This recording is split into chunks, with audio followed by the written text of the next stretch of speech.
Do pro tio che mancas tempo, kai ni devas fini suffice frue, mi komencos la aferon nun. Do saluton, mi estas Hoss por tiui kiuj ne konas min. La cel grupo por tiu ĉi prelego estas ĉefe universitataj studentoj. Se vi ne estas tute en ordo, aŭ por tiuj kiuj interagas il ajn kun profesiaj lingvosciencistoj aŭ ties lernantoj. Do William rimarkis ke mi uzas la vorton lingvosciencisto. Do ofte vi aŭdas pri lingvistoj.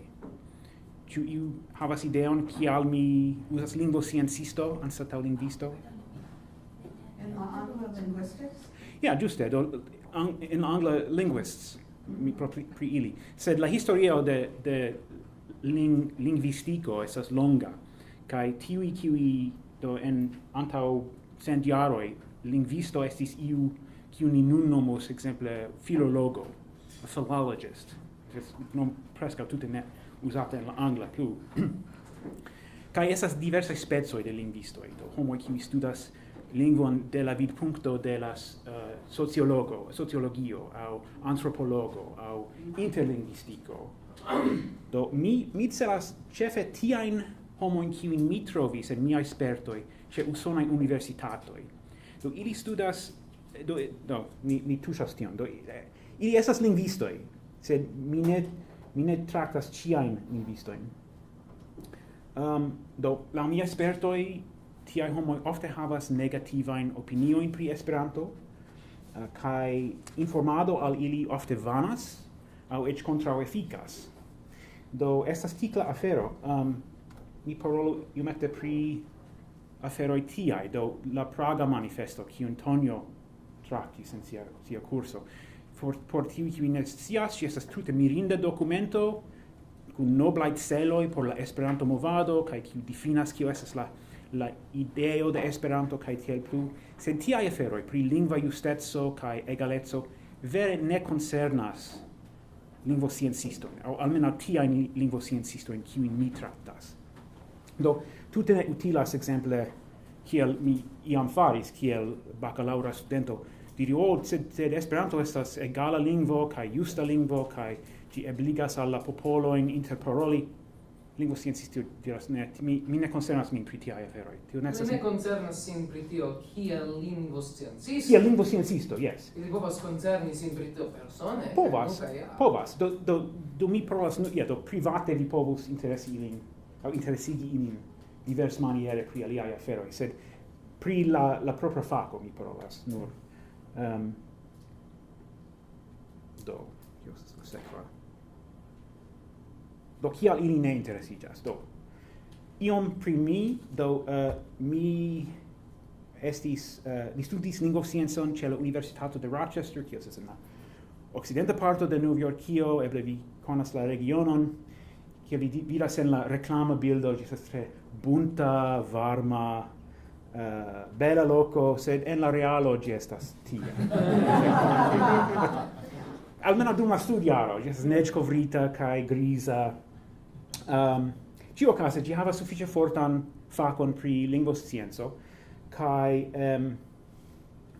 kiam mi estis bakalaŭra studento post multe da peno kaj mispaŝoj, mi konvinkis la universitaton akcepti Esperanton kiel vera lingvo por plenumo de la lingvopostulo. Multaj universitatoj en Usono havis, iom post iom ne plu havas, postulon ke oni almenaŭ ekstudu alian lingvon krom la angla. Kaj en tiu tempo la reago estis, Esperanto estas kiel Klingon, tio ne estas akceptata, aŭ kiel komputila lingvo. Do mi faris tion, kaj poste mi studis tie kiel magistriĝa studento, kaj studis morfologion, kio estas subfako de lingvoscienco. Kaj laŭvoje mi renkontis diversajn reagojn al mia entuziasmo por Esperanto. Plejparte negativajn reagojn, sed foje pozitivajn. Kaj nun mi laboras kiel laboristo tie, mi estas komputilisto, nerdo, sed mi parolas ne bonlingve, kaj mi havas klubon tie, kaj mi instruas komencantojn. Foje, tio estas ni ŝanĝis la universitatan ŝildon kaj tiel plu, ni havas toĉemizojn kaj tiel plu. Kaj ĉefe la lernantoj venas de la lingvoscienca fako. Ankaŭ de aliaj fakoj, sed do mi havis okazon pripensi kiel allogi tiajn homojn. Jen nia emblemo, estas vespo, fakte en la angla ĝi nomiĝas yellow jacket. Do en Esperanto, se vi tradukas ĝin, vi devas uzi longan latin-devenan nomon. Do mi simple nomas ilin vespoj. Ok, do ree al lingvoscienco. Do kial ili ne interesiĝas? Nu estas kelkaj kialoj, pluraj kialoj. Sed la ĉefe estas ke ili estas homoj, same kiel vi ĉiuj, kaj ili havas antaŭjuĝojn. Kaj ili rezistas novan informon. Se ili ne scias pri io, ili povas embarasiĝi, se vi montras ke ili fakte ne scias tion kiun ili supozis ke ili komprenas. Do la unua leciono estis por mi ne puŝu. Se oni malkonsentas kun vi kaj vi estas en pozicio ne prestiĝa, vi ne argumentu ĝuste tie, vi trovu aliajn vojojn, ĉar ne helpas vere puŝi tiajn aferojn.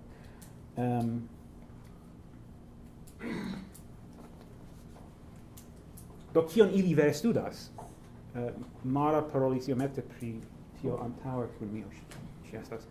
Do ni parolas pri lingvoj ĝenerale kaj ni havas ideon pri kio estas lingvo. Se por lingvosciencistoj la fokuso estas vere mallarĝa. Por ili studas unu miskompreno estas ke lingvistoj studas lingvojn.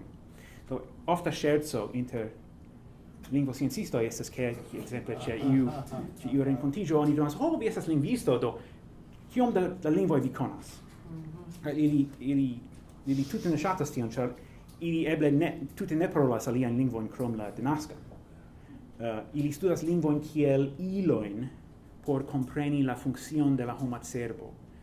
Iusence ili estas kiel biologoj, kiu uzas la lingvoj estas eble por ili interesaj per si mem, sed ĉefe ili studas la strukturon por kompreni la nekonscian kaj denaskajn funkciojn de la cerbo en lingvolernantoj.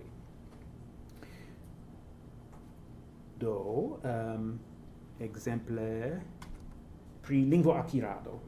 Do, por ili denaskuloj estas vere gravaj, kaj Esperanto laŭ ilia scio ne havas denaskulojn. Efektive ĝi havas, sed ne en la samajn specojn. Do, se ni pensas pri la etnaj lingvoj, kutime eĉ se bebo kreskas en etoso kie la gepatroj parolas iun lingvon, tiu bebo tamen havas aliajn oportunojn ekster la domo por paroli ĝin. Havas tutan komunumon ĉirkaŭ si, sed denaskaj parolantoj en Esperantujo kutime ne havas tion, kaj tio estas fakte unu strebo pri la familia rondo, ĉu ne? Rondo familia, por kunigi ilin. Do kie mi estas? Do tio estas unu kialo ili ne parte interesiĝas pri nedenaskaj lingvoj, duaj lingvoj, kaj la nekonscia parto estas la alia. Do plejparte ni pensas pri lingvo kiel io kiun ni komprenas. Do mi pensas ke mi komprenas la anglan, ĉar mi parolas ĝin.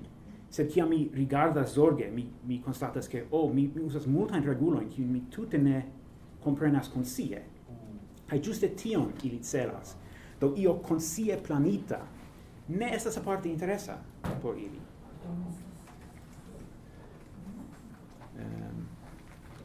Bone. Do jen ilia reago al tiu ŝerco. Mi donas al mi tempon por legi.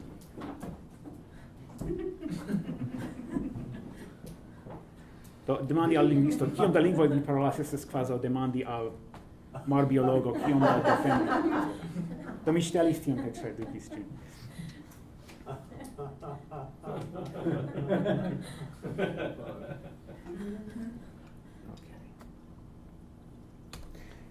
Do, kiel interesigi ilin? Kaj eble tio estas tro ambicia espero. Eble mi diru ke ni ne esperu vere konvinki ilin studi Esperanton aŭ entuziasmiĝi pri Esperanto sed almeno ne ripeti misinformon pri ĝi. Accepti ĝin kiel io studinda, eble ĝi ne interesas ilin, sed ili acceptas ke ĝi estas iu temo studinda. Do la unua truco, kiun mi havas, kiu vere ne rilatas al lingvoscienco, venas de socia psikologio. Do, tiel mi esprimas ĝin. Do, unue ekzemples, kiam mi renkontas novan lingvoscienciston ĉe la universitato, mi ne tuj diras ke mi parolas Esperanton. Tute ne. Mi havas tion. Do, tio venas, estis iu projekto poŝt-sekretoj, venas el la angla lingvo post-secrets. Do, oni sendas poŝtkarton al iu, kiu kolektas ilin kun sekreto pri via propra vivo, kaj tio estis mia sekreto. Do, efektive, la celo ne estas ke la ŝoko estu des pli granda, sed porque ili ne tuj malacceptu min. Do jen la baza ideo. Kiam venas nova ideo al homo, kiu ne accordas kun la iamaj credoj, la natura tendenco estas simple diri, ne, tio estas eraro, kaj ankaŭ malestimi la peranton de tiu informo. Aparte se vi havas nenian kialon por fidi tiun homon, kaj mi kiel lernanto kiu venas al estimata moŝtulo, certe ne havas fidindecon. Tamen, kiam mi estis en kursoj kun ili, mi unue gajnis la fidon kaj estimon, kaj poste iom post iom malkaŝis, do ekzemple per toĉemizo. Kaj tio funkciis tre bele. Do estis iu profesoro de morfologio, kiu vidis, ke mi havis NASK toĉemizon fakte, kaj li vidis Esperanto en la subo, kaj post la klaso li diris al mi, ĉu vi parolas Esperanton? Mi diris, yes, ĉu vi scias ion pri ĝi? Li diris, ne, tute ne, sed tio estas interesa. Sed li jam sciis ke mi ne estas frenezulo, almeno mi esperas ke li fidis min. Ĉar mi tre bone fartis en la kurso, kaj poste li iom post iom varmiĝis al la ideo. Li neniam fariĝis esperantisto, tamen do eble tio do mi revenos al tio. Alia aliro, denove ne de lingvoscienco, sed de parencaj fakoj, estas interlingvistiko, kiu estas, mi havas moŝtulo pri tio, ĝuste ĉi tie. Do interlingvistiko kaj socilingvistiko rigardas la demandojn, rigardas lingvon de alia vidpunkto. Kiel funkcias lingvo kiam homoj ne havas komunan denaskan lingvon, aŭ la aliaj sociaj trajtoj de lingvouzo kaj tiel plu. Kaj ekzistas grandega literaturo pri tio. Danke al diversaj esploristoj, ĉu mi havas ekzemplon de tio? Mi montros poste. Do se vi interesiĝas pri tio, do vi povas montri simple ke tio ekzistas kaj estas veraj sciencaj esploroj pri tio. Kaj tio povas imponi vere al lingvistoj. Do Detlev Blanke estis la ĉefa ariganto kaj esploristo pri tiuj temoj. Li forpasis lastatempe, sed li verkis multon pri ĝi. Eble la komenca punkto por tiuj kiuj interesiĝas estas tiu libreto de UEA. Ĝi estas libere havebla en la reto. Se vi ne volas skribi la adreson, kontaktu min poste kaj mi diros ĝin. Kaj tio donas al vi indikilojn al la diversaj rimedoj, kiujn vi povas trovi. Ankaŭ ekzistas aliaj aferoj por pli aktualaj informoj. Do SOFO fakte faras multon pri tio. Estas tiu IPOI, angle ĝi estas Information for Interlinguists, do ĝi ekzistas ankaŭ en Esperanto kaj en la angla. Kaj vi povas ricevi ĝin en la reto aŭ per retpoŝto aŭ rigardi ĝin. Kaj ĝi estas kiel ĵurnalo, kiu raportas, pasintmonate okazis iu esploro pri la fonemaro de Esperanto de iu esploristo en Pollando. Angla lingva ĵurnalo, sed revuo, estas Language Problems and Language Planning. Tio estas iniciato de Humphrey Tonkin, ĉu ne? Ne, ĝi estas ankoraŭ antaŭ Humphrey. Ĉu? Okay. Do mi malkovris ĝin kiel studento en mia biblioteko, kaj mi legis kelkajn artikolojn de Humphrey tie. Kaj ankaŭ ĝi arigas diversajn artikolojn tiajn. Do tio estas utila. Vi povas paroli exemple pri aliaj esploroj rilate al Esperanto. Denove ne vere lingvoscienco, sed estas propedeutikaj studoj. Ĉu ĉiuj komprenas propedeutika? Pri kiel lingvo faciligas la lernadon de alia lingvoj. Propedeutika. O ĉu? O mi misrumis. Pardonu. Do exemple en Britujo estis programo por instrui dum duonjaro aŭ unujaro Esperanton kiel enkondukon al lingvolernado. Kaj estas pluraj esploroj tiaj. Ĉu tio daŭre okazas? Mi pensas ke ne. Sed estas informo pri ĝi, kiun vi povas citi kaj legi. Kaj do tio vere okazas kaj eble tio interesas la individuon. Mia aliro, aparte kun tiu morfologo pri kiu mi parolis, estis enplekti Esperanton en miajn studojn. Do mi estis en magistriĝa kurso pri morfologio, kio estis temas pri vortfarado, kiel oni faras vortojn el la pecoj, el la morfemoj. Kaj mi devis verki ekzercojn por la bakalaŭraj studentoj. Do vi donu al ilin corpuson, textaron en iu fremda lingvo, kaj ili devas dedukti el tio kiel funkcias tiu lingvo. Do mi uzis Esperanton, kompreneble. Do jen la enkonduko. Do problemo estis tre simplaj. Do ili havis tiujn frazojn, ne tute naturajn frazojn, sed la frazoj kiuj havas ĉion kion ili bezonas, kaj ili devas diveni kio estas la morfemoj, kiel ili apartiĝas, kiu estas la reguloj por kunmeti ilin kaj tiel plu. Sufiĉe simpla. Aparte simpla compare alla aliaj ekzercoj. Do multaj lingvoj certe ne estas facile divideblaj.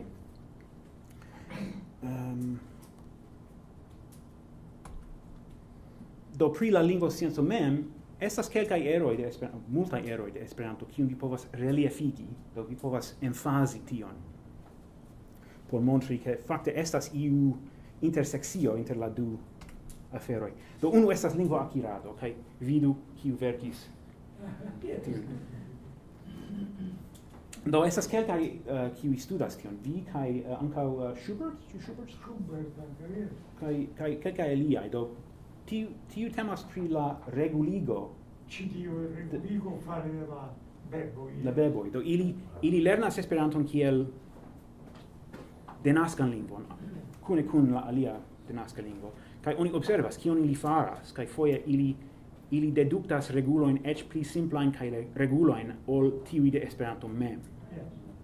Do en la angla foje oni parolas pri creolization, kreoligo. Do kreolo estas lingvo kiun infanoj faras aŭtomate kiam ili lernas la piĝinon, do frakasitan lingvon de la gepatroj, kiam gepatroj ne havas komunan lingvon. Do ili fakte faras novan lingvon el tiuj pecoj.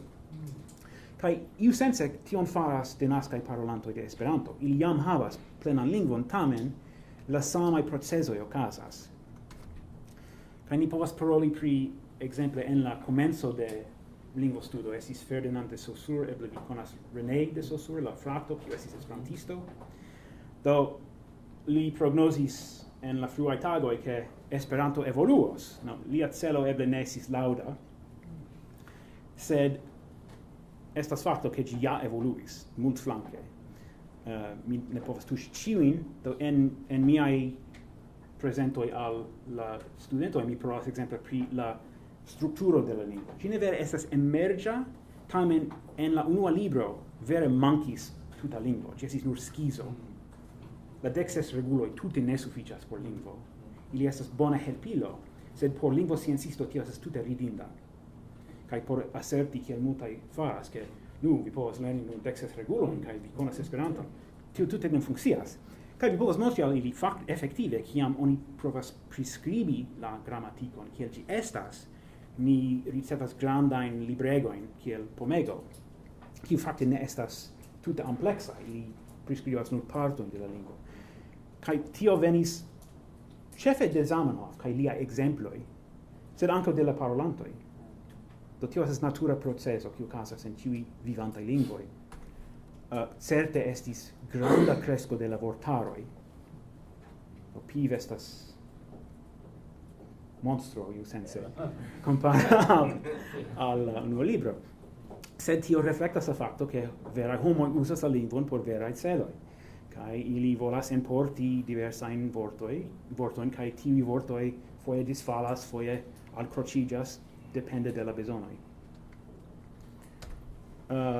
Mi ŝatas paroli pri planlingvoj. Do tio estas alia temo de Detlef Blanke. Do li emfazis ke Esperanto estas en unika pozicio. Ĝi estis kabineta projekto, kiel oni diras, projekto de unu homo, sed ĝi kreskis al vera lingvo. Do ĝi havas planitajn partojn kaj naturajn partojn, skemismajn partojn, neskemismajn. Kaj vi povas kompari al aliaj lingvoj. La komparoj ne estas tute bonaj, ĉar tiuj lingvoj certe ne estas planitaj ĝis la sama grado kiel Esperanto, sed ili havas komunajn trajtojn. Do unu estas la moderna hebrea, mi rapide trairos. Unu el la oficiale lingvoj en Norvegujo estas parte planita. La historio estas iom paralelaj, do temas pri unu ulo kiu efektive iniciatis projekton. Same pri Ben Yehuda en Israelo, kaj la turka estas alia ekzemplo, kiu vaste ŝanĝiĝis pro politikaj kialoj kaj fakte ordonoj de la ĉefoj. Kaj se vi interesiĝas pri tio, estas tre bona libro kiu studas la ŝanĝojn. Do oni ŝanĝis ne nur la parton de la gramatiko kaj la vort stokon, sed ankaŭ la skribsistemon. Do antaŭe ĝi uzis la araban, kaj nun ĝi uzas la latinan, romanan. Do jen unu ekzemplo. Do tio estas la malnova, do skribita en la nova alfabeto, kaj la sama frazo en la nova turka. Do tio estas nur anekdoto. Extrema ekzemplo. Tamen estis multaj ŝanĝoj. Do sed ĝi funkcias, ĝi estas vivanta lingvo, kaj oni intense faris ŝanĝojn al ĝi. Bone. Do la aliaj temas pri morfologio, ĉar tio estis la temo pri kiu mi parolis al miaj lernantoj. Do vi volas trovi paralelojn. Quanto tempo restas? Mi ne volas... Ĉu scias? 30. Ok, bone, mi havas tempon. Do, en angle mi parolas pri frozen morphemes. Do la ideo estas ke oni enprenas vorton en la lingvon, kaj tiu vorto havas internan strukturon, sed en la adoptanta lingvo ĝi frostiĝas. Do, unu ekzemplo kiun oni uzas en tiuj klasoj estas jeans. Do, se mi ne havas angle tiuj kiuj parolas la anglan, jeans estas tiuj. Kaj en la rusa oni importis tiun vorton kun la plurala finaĵo en la radiko mem. Kaj same en Esperanto. Kaj ni parolas ekzemple pri chipsoj, kiu jam estas plurala en la angla chips. Tamen chipsoj estas la pluralo, kaj chipso estas la singulara. Do tio okazas tute nature. Aliaj frostigitaj aferoj. Do multaj vortoj venas el jam ekzistantaj lingvoj, el la latinidaj lingvoj, kaj ili havis internan strukturon en la pra-lingvoj. Do vi povus inspekti, fakte havas du morfemojn, sed en Esperanto ĝi estas nur unu. Kaj neŝanĝebla. Tio por mi estas interesa. Do tiuj vortoj estas kunmetitaj vortoj, ĉiuj. Kaj laŭ la signifoj de la pecoj ili devus havi klaran signifon. Homaro estas simple aro de homoj. Do mi estas homaro ĝuste ĉi tie. Sed vere ne en la aktuala uzo, en la efektiva uzo, homaro estas la tuta homaro. Do ĝi alprenis alian signifon. Oni parolas pri leksemigo, do radikigo. Kaj tio okazas en Esperanto, same kiel en aliaj lingvoj. Necesejo, alia ofta ekzemplo. Se oni ne scias kio ĝi estas, tio tute ne klarigas. Multaj ejoj estas necesaj, sed en kiu maniero ĝi estas necesa. Do en la angla ni faras tion ofte, clipping, oni fortranĉas parton de la vorto kaj faras novan vorton. Havas multajn ekzemplojn. Mi uzas sal, malgraŭ tio ke ĝi ne estas oficiala, sed mi aŭdas ĝin ofte. Ĝi fariĝis saluto, sed kaj vere ne signifas salo.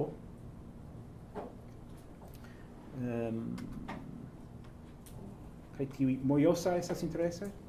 Ĝi fariĝis nova vorto, sed nur el literoj. Tio okazas en aliaj naturaj lingvoj. Do eblas ke la instruistoj, do en mia caso, simple ne sciis tion. Li sciis nenion pri Esperanto. Do por montri tiujn aferojn, por li estis iom frappa, mi supozas. Estas afero called reanalysis, do kiam en la angla ni importas vortojn el aliaj lingvoj, foje ni reanalizas ilin, ni reapartigas ilin en maniero kiun la originala lingvo ne faris. Hamburger, ekzemple, ni povas pri cheeseburger aŭ kio alia. Estas aliaj Veggie burger? burgers, yes. Sed en la germana fakte Hamburg estas la unustara memstara afero. Do mi ancora ne scias ĉu ni havas tion en Esperanto. Mi ne certas. Tamen ni havas vortludon. Do tio estas simila kaj la studentoj ĉiam ŝatas tiun parton, ĉar doni ŝercon. Kaj estas miloj kaj miloj kaj miloj de tiuj, en kiuj oni kreeme reanalizas vorton por fari alian signifon. Kaj mi scias ke Zerbi havas grandan stokon de tiuj. No, mi certas pri granda stoko. Kaj tio estas la maniero en kiu oni analizas la vortojn en morfologio. Do oni montras la morfemojn, kaj tio signifas present tense. Kaj poste estas la gloso por klarigi la sencon por la angla lingvanoj. Kaj por preni el la naska fasko, mi ne scias ĉu Simono estas ĉi tie, sed li verkis tion por la fasko antaŭ 10 jaroj. Do la defio tie estis: vi vidis nur tion, kaj vi devis diveni kio estas la vorto. Vi ne vidis teamon. Aŭ sintakso, ekzemple. Do estas senfina listo de tiuj. Kaj ankaŭ tiu ludemo en lingvo estas nova afero por multaj fakuloj. Kiel? Ludemo. Ke oni ludas per la lingvo. Tute nature, kiel oni faras en alia lingvoj. Estas sekva. Ok, do kio pri la studentoj? Do vi povas provi pri tiaj aferoj. Ofte kiam mi provas varbi lernantojn por kurso, mi ne scias de kie ili venas, do mi uzas diversajn trukojn aŭ alirojn. Unu estas klare por la lingvosciencistoj. Per ekzemple, vi povas montri, tio estas parse tree en la angla, mi ne scias kiel. Arbo. Ja, do fraz arbo kiu montras kiel oni dividas ĝin laŭ unu skemo. Kaj tiuj homoj kiuj studas lingvosciencon, kiam ili vidas ĝin, ili tuj konstatas, ho, tio estas io kion mi ĵus lernis. Do ili venas por vidi kio estas tiu stranga afero. Kaj kiel parolis Tonio en la kurso, ofte estas nerdoj kiuj interesiĝas pri lingvoj. Kaj do tute ne rilatas al lingvoscienco, sed se vi trovas ion interesan aŭ strangan aŭ novan, tio venas el iu aŭstralia esperantisto. Mi ŝtelis de li, kaj fakte tio estis tre populara. Multaj homoj tre ŝatis ĝin. Mi ne ŝatas, sed iu unike stranga. Kaj ankaŭ estas la interretaj nerdoj. Do se vi konas memeo, tio estas malnova memeo. Sed La unua, ĉu ne? La unua, ĉu tiu ne estas ne? mi ne scias. Do en la angla oni skribas "oh really", o ĉu, sed en mallongigita versio. Do mi afiŝis tiujn kaj multaj venis por vidi kio estas tio. Mi ŝatas tiun aferon. Do ĉiuokaze, se vi serĉas informon pri kiel ligi Esperanton kun lingvoscienco, tiujn rimedojn kiujn menciis antaŭe, serĉu tiujn kaj du libroj kiujn mi rekomendas. Estas, tio estas de Pierre Janton, similas al la libro de Arka Ockrent en la senso ke ĝi tuŝas la historion de la planlingvoj kaj enfokusigas Esperanton specife, sed estas multe pli faka. Do se vi volas montri argumentojn, eble tio estas pli bona fonto. Tamen mi tre ŝatis la libron de Ockrent. Kaj la alia estas John Wells, fama fonetikisto, fakte estis serio de prelegoj kiuj ni prezentis ĉe iu seminario por lingvosciencistoj pri la gramatiko de Esperanto, la vortfarado, la fonemaro, pragmatiko, ĉiujn. Kaj vere faka kaj vere klara. Se vi vere volas kompreni kiel funkcias la fonemoj, ekzemple en Esperanto, jen bonega fonto. Do, kiom horo estas? Sed en Esperanto. Tute en Esperanto, yes. Tute en Esperanto. Kaj legebla fakte. Do, ŝajne, do ni ne plu havas temon, ni devas iri al la diplom-ceremonio. Do dankon, pardonon pro la hasta prezento.